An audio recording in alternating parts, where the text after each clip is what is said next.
I'd like to start by going kind of way back beyond the molecule with which you are forever famously associated, back to your early work, that you're also very proud of, but perhaps gets less coverage. Yeah, the work that I feel gives me most intellectual satisfaction is not C60, although it was a nice experiment and it was serendipitous discovery. I think I'm most fond of working out how to make a carbon-phosphorus double-bonded molecule. Yeah. Well, at a time when people thought you couldn't do it, and I thought, well, you could do it, and worked out that it should be possible. And we worked out how to make carbon-phosphorus triple bonds as well, and the phosphoalkynes and phosphoalkenes, and that was done with my colleague John Nixon at the University of Sussex. That gives me more satisfaction than a serendipitous discovery.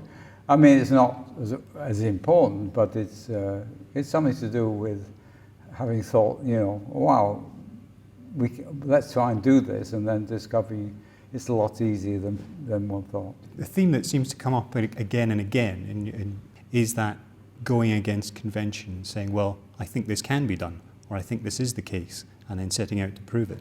I don't think it's really going against the mainstream. It's more doing things that I think are rather interesting, and things which maybe not that difficult.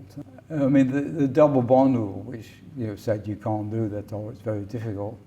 I knew that they were really a rule for people who worked in standard chemistry, whereas I was working free radicals and unstable species. So I knew how to handle unstable species. But my work has always been, this looks interesting. I never bothered about applications or other people's rules. Let's go from there. Let's spend some time talking about C60. Now, you said several times, and other people have used the quote as well in this meeting, that fortune favours the prepared mind. And it seems that looking at your own life and your experiences up to that point, there was almost hard to believe anyone was better prepared to discover C60 than you were. Well, I think that's true. I mean, 2 other groups did the experiment. I think it wouldn't have lasted another 6 months after us. I mean, someone would have done it. I mean, my main interest is in graphic art and design, and always has been. But I've always been open. When I was at school, I thought, well, I want to play a sport as well as I can. I want to draw as well as I can, because I was fairly good at drawing. I had a teacher who encouraged me to do that, and chemistry and science, my father said I have to do that as well as I can. And so and when I went to university, I thought, well, I'd like to play a musical instrument. I felt that I wanted to do a lot of things. I've always told young people, go to university and do as much as you can, because that's an environment where you can explore other avenues of your creative potential. And I think you have to have a wide range, and in this case, the structure was the clue for me of what was going on was Buckminster Fuller's dome, and that was through graphics, not through science.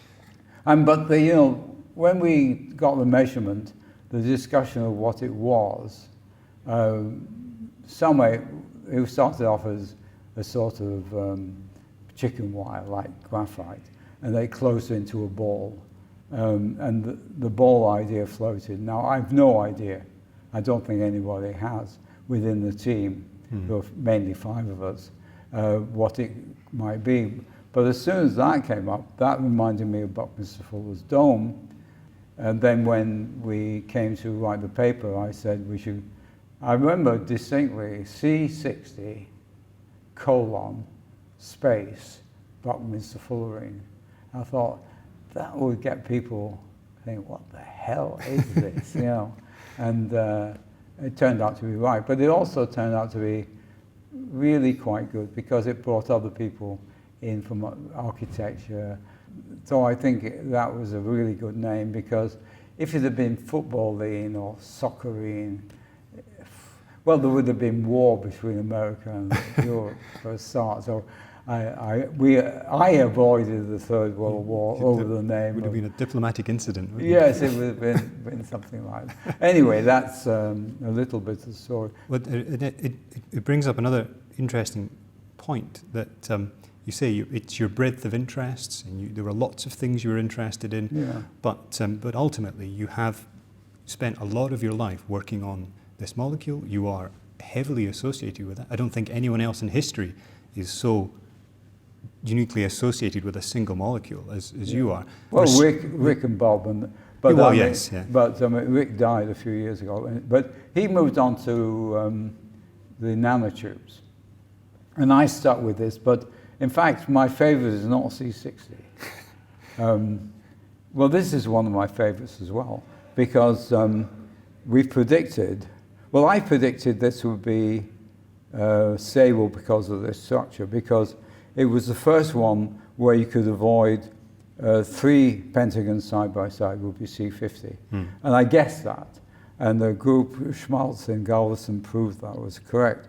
But with Dave Walton, we also predicted that if you put a hydrogen here, or chlorine or whatever, it would be stable.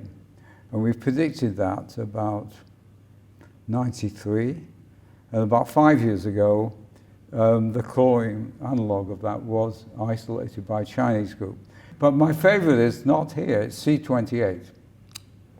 I don't have to share that one, because I was playing around like a little kid with models, and I was trying to make C32, so I made roughly like that, but it wasn't 32, it's 28. My hair stood on end. It was a eureka moment, more so than C60 in some ways. And I realized that it was a rather special structure, and that in fact we had a signal. We had 1 or 2 scans where C28 was as strong as C60. Right. So I've been working on that and C60, whereas other people go on to graphene. I don't do things that other people think is important unnecessarily. I just do those things that interest me. I think C28's out there, as is C60. I mean, the big event for me of the year was yesterday's lecture by John Maier, which I think is the paper of the year. The proof now that C60 is all over the galaxy is just fantastic. I mean, I did predict it, but I didn't think I would live to see it proven to be the case. And that has been proven by someone who I've been encouraging to do this experiment for 20 years, or related experiments, and someone who's a very close friend. I'm over the moon, and it really is fantastic. I mean, who would have thought there were footballs all over the galaxy? There's more footballs than there is, the more C60 than there is Earth. I mean, you know, it's just unbelievable. So it's very exciting. I have a younger brother, 4 years younger, who did his PhD with Harry Kroto. Right. And that's how I got to know Harry. I was already then in the area of chemical physics. I think what happened historically is that after discovery of C60, people immediately started to look for signatures of C60. And they were not found, these signatures. And in the diffuse clouds, anyway. And then came the discussion that, well, maybe one should be looking at the ionized C60 because the ionization potential is low and the area is transparent to starlight. And we were basically the experts in electronic spectroscopy of polyatomic ions. And we developed a technique which enables us to measure the electronic absorption spectra of C60 plus in the condensed phase. And this happened in 1993. We published an article on this. And a year later, 2 astrophysicists looked in this region and found diffuse interstellar bands quite near in wavelength. But because of the shifts, it remained really uncertain. It took 20 years for us to develop the appropriate techniques to measure the electronic spectrum of C60 plus at 6 Kelvin, like in space, under conditions as in space. to be able to make a direct one-to-one comparison. And just by chance, we managed to get the results this year, a few months ago. So I actually kept it as a surprise until a few weeks back. And when I told Harry about that, it was very emotional. He said, John, you've made me a very happy man. That was brilliant technology development and working out how to do it, because it wasn't very easy. You have to cool it down to 5 degrees, and it's very hard to cool this guy down because it's got a lot of internal degrees of freedom. So the standard methods of supersonic nozzles cooling won't work for that guy. It was a pretty expensive experiment, but that's because it's state-of-the-art technology. Well, in a long time, 20 years. Well, yes, working on it. I think he could have done it faster, but he had other things, you know, it's like all things. I mean, if I had known what I know now, I would have extracted C60 in a week. I did the Kretschmer-Huffman experiment 2 or 3 years before, but I thought it would produce very little, and I needed a quadrupole mass spectrometer to monitor the conditions and improve them. I've been sitting on with C60 on my desk for 2 or 3 years. You learn by your mistakes, but unfortunately some of them are big mistakes. But it would have been, well, it was tough on us because we did extract it, but it would have been tough on Kretschmer and Huffman and their colleagues, because I think that's a brilliant piece of chemistry, even though they are physicists. Their conjecture that what they had been looking at might be C60, and then going after the infrared bands, which is what, you know, for analytical chemistry, and then extracting, I think, is one of the best, one of the most brilliant pieces of chemistry of the 20th century. I really do think that. There was 5 years when everybody was wanting some of the stuff that they could hold in their hand. Rick Smalley even always said, I just wanted to see it. He said, it's important for a chemist to see it. And so both Harry Kroto and Rick Smalley and we were very eager to try to find a macroscopic production of it. So nothing much happened for 5 years. In fact, these two future Nobel Prize winners even mentioned that there was 5 long years. One of them said in the desert. That period is something I'd like to return to as well, because it's similar to the diffuse interstellar bands item, which you predicted, but there were plenty of naysayers. Also with C60, you made the prediction, your postulate, but it had its fair share of critics, and you had to maintain you had to be quite resilient in that time, it seems, to say, this is what I believe. Yeah, between 1985 and 1990, there were half a dozen papers by 3 of the major groups in the field who said we were wrong.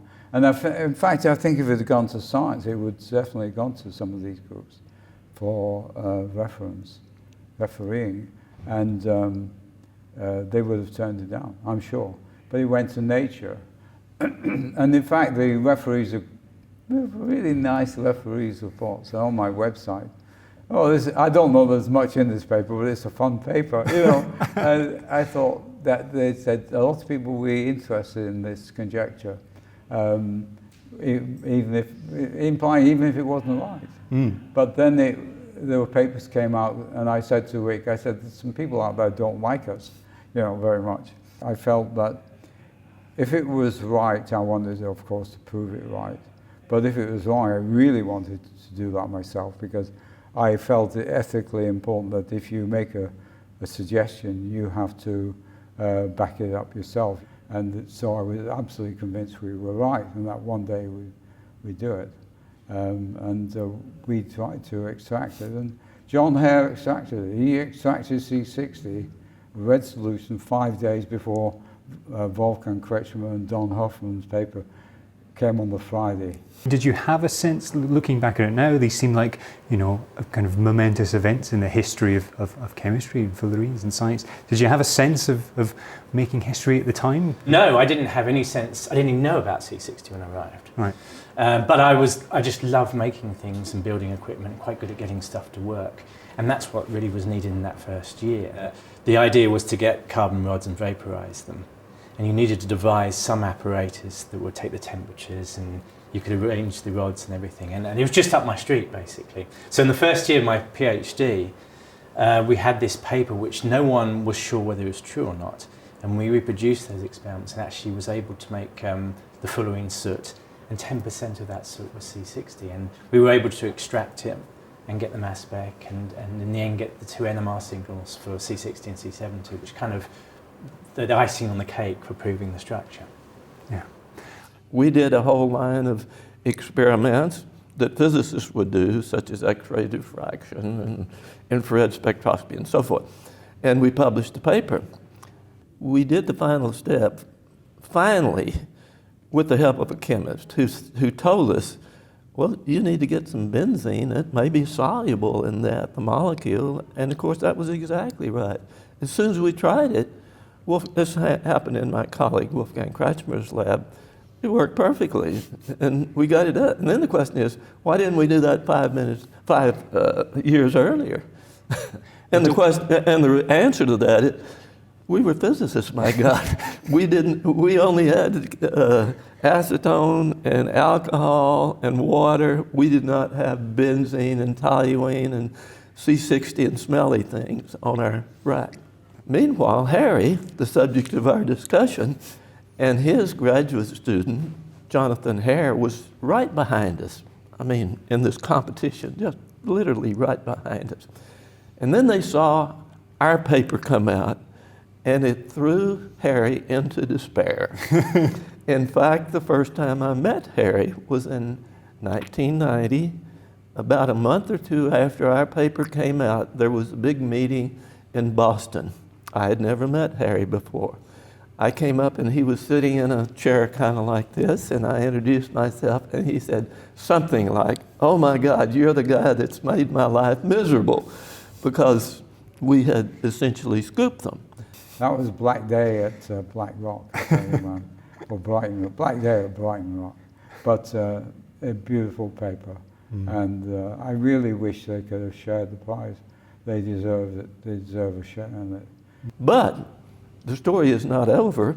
After a few days of thinking about it, Harry realized that in our paper, we didn't mention the most important experiment for a chemist, and that was the carbon-13 nuclear magnetic resonance. And the reason that was important is because in their model of a C60, every atom was identical to every other atom, just like you can see on a model like this. So there would be only one spectral line in the nuclear magnetic resonance. So they went to work and got the NMR line, and as I say, they came out winners after all. C60 had been synthesized in large quantity, and what's worse, it was done by physicists. So that gave us right away a three-dimensional pi system, which is something that we were all looking forward to be able to expand in the organic solid state. It was so exciting that you could probably publish just about anything you wanted, and you could even do it in Science or in Nature, because there was this tremendous upwelling of enthusiasm for spherical forms of carbon. Right? Yeah. Well, it's a good point to discuss that then. Is you eventually you were proved right. It was C60, and you're awarded the Nobel Prize for it. And then I guess, as generally happens to Nobel Prize winners, everything goes a bit crazy for a while. Well, I'd already been giving a lot of lectures, but then of course after the C60, 85, then I was getting more. Then 96 we got the prize, and of course then it escalated again, and I feel that's the use of the prize. I don't think the prize is useful for my science. I think it's useful for me to give lectures to young people and tell them don't run after prizes, because I think it's crazy. But yes, I feel a responsibility with the award to disseminate my wisdom, words of wisdom, to all the young people, so they are like me. No, you know what I mean. There are things that I feel very strongly about, and I think science, for me, is a philosophy of life, not natural philosophy, a way of that what is true, what is experimentally proven, is more important to me than what people believe or what they want to believe. And of course, what they believe and what they want to believe are very important to individuals, but it's more important that these things be true, and that requires evidence, and that's what science is. And that's what natural philosophy is. So my philosophy is, I use that attitude, that truth is most important, and other things are invented by human beings, whereas the universe is a terrible taskmaster. You have an idea, come in and it punches you on the nose Monday, Tuesday, Wednesday, Thursday. On Friday you get to the second round, or once a month you get to the third round, once a year you get to the fifth round, and if you're very, very lucky you get to the 15th round and win the Nobel Prize. But how many do that? Almost nobody. And certainly most of them, people that I've met, they didn't set out to win a prize. I mean, if you said, I want to do something important, which is what you've got to do now to get a grant, I wouldn't have put this experiment. This wasn't an important experiment to anybody except me. Well, it wasn't that important to me. It was, it was interesting and a bit of niggling thing. It's interesting, or there's almost there's a kind of irony in the fact that you, in your life and philosophy and your science, it's about going after what's interesting, looking for interesting things, and kind of fashionable science and following the bandwagon is of no interest to you. But in discovering C60, you created one of the biggest scientific bandwagons of all time. Do you ever look at that and think, oh, I wish so many people hadn't chased after this C60 No, I don't after mind me? them doing that, because people got to make a living. And I think our system is tending not to hone creativity.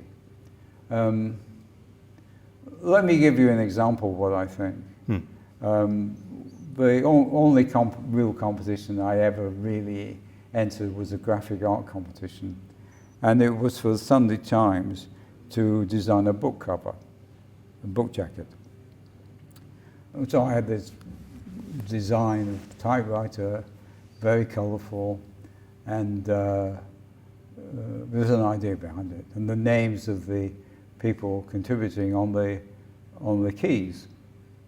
And I won the amateur section of this, and there was a runner-up to the amateur section. There were 3 professionals.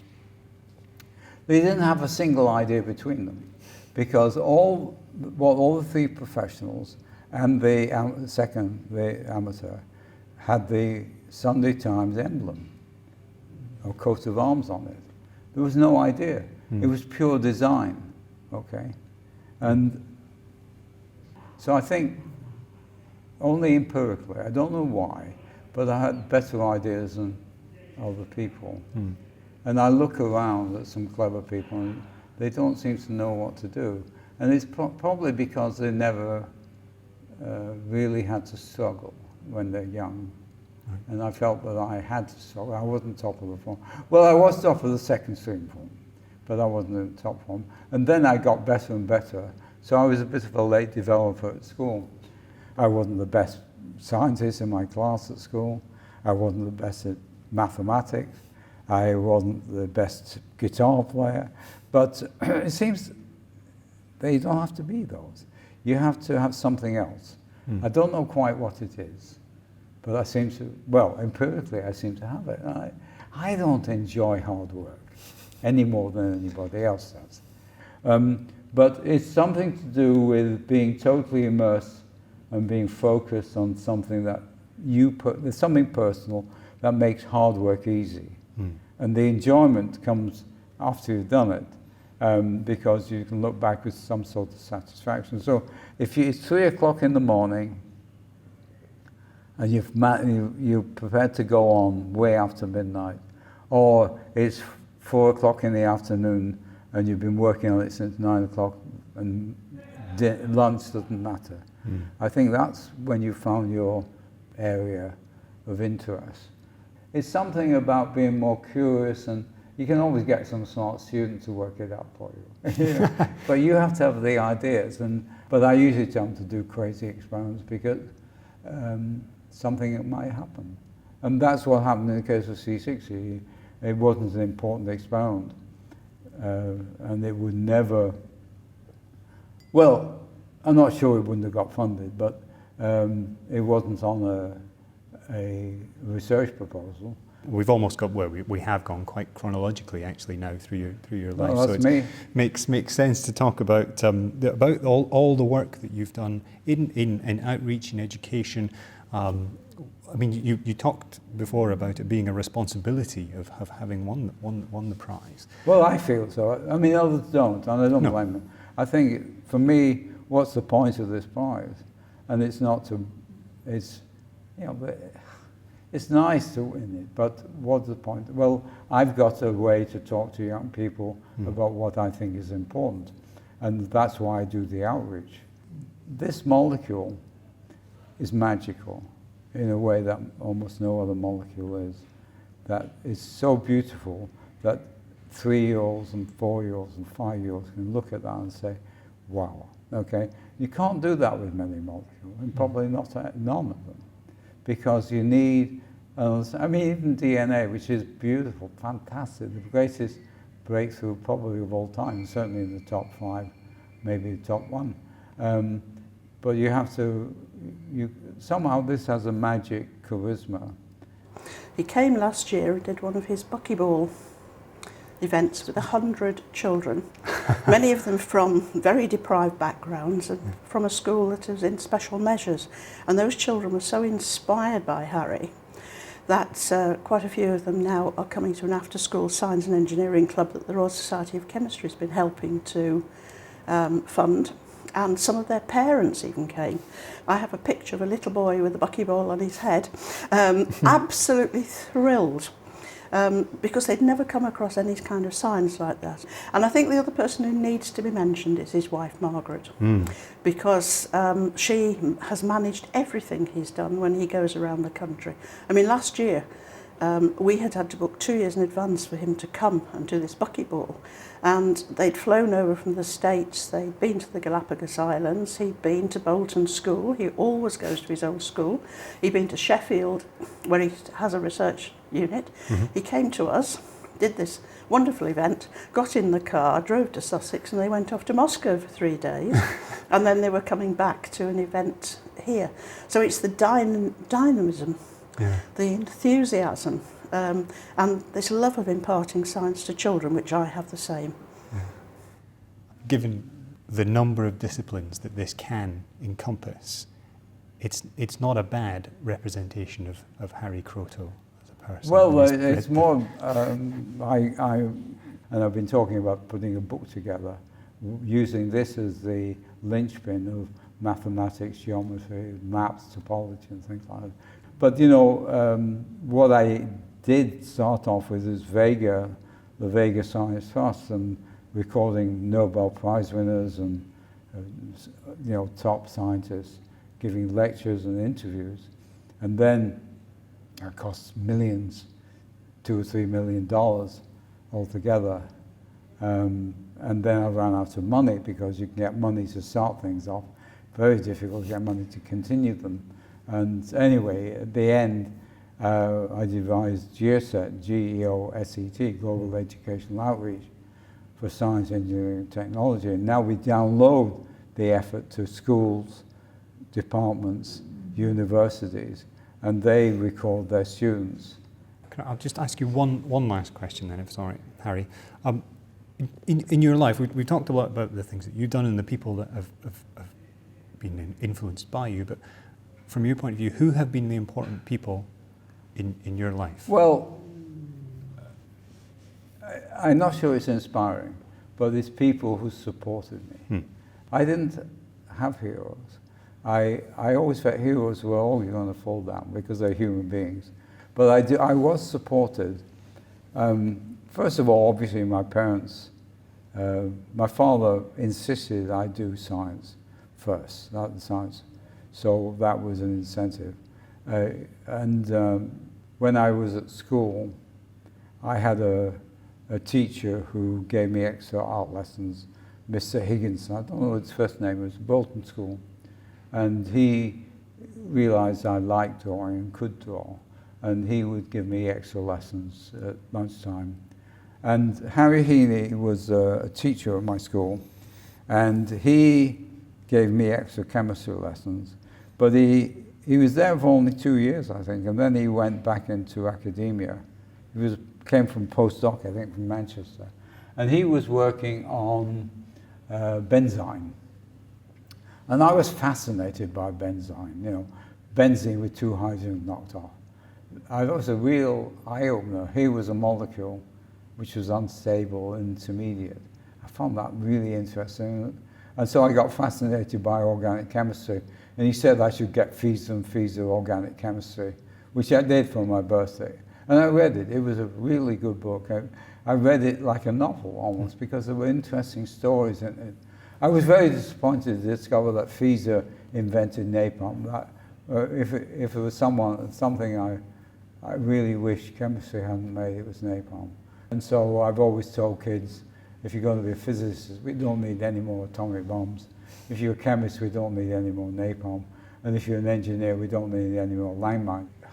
Inspiring is dangerous because then you're responsible for people ending up in things. I mean, someone said, I went to your lecture and I decided to be a chemist, and here I've got no job. And I thought, well, you know, I didn't mean to do that. I'm more about attitudes to life and attitudes to things to being creative than I am about being a chemist. I mean, but on the other hand, I think science is a better area to work in than anything else. If you do history, you're going to be a teacher of history or a historian. But with science, it teaches you scientific method. Evidence, and colours my whole attitude to life as far as I'm concerned, about not taking things for granted, asking, most important thing I think to teach young people is, what are you telling me? How do you know how do I know what you're telling me is true? And I think that's the most important thing. I said, global warming, okay, or climate change. I don't tell people there's climate change. I say to them, look, if there is climate change, what would you expect? Would you expect sea levels to rise? Yes. Would you expect average temperatures to rise? Yes. Would you expect the glaciers to be proliferating? No. And then you go through all these things. Well, there are 8, 9 things here which indicate the reactor problem. Those are the things that scientists are looking at. So you're not telling them, you're teaching them how science works. We've got nothing to lose by pumping as much of our efforts into solar energy and fundamental science to find alternatives. So there you go. You must have had enough of me by now.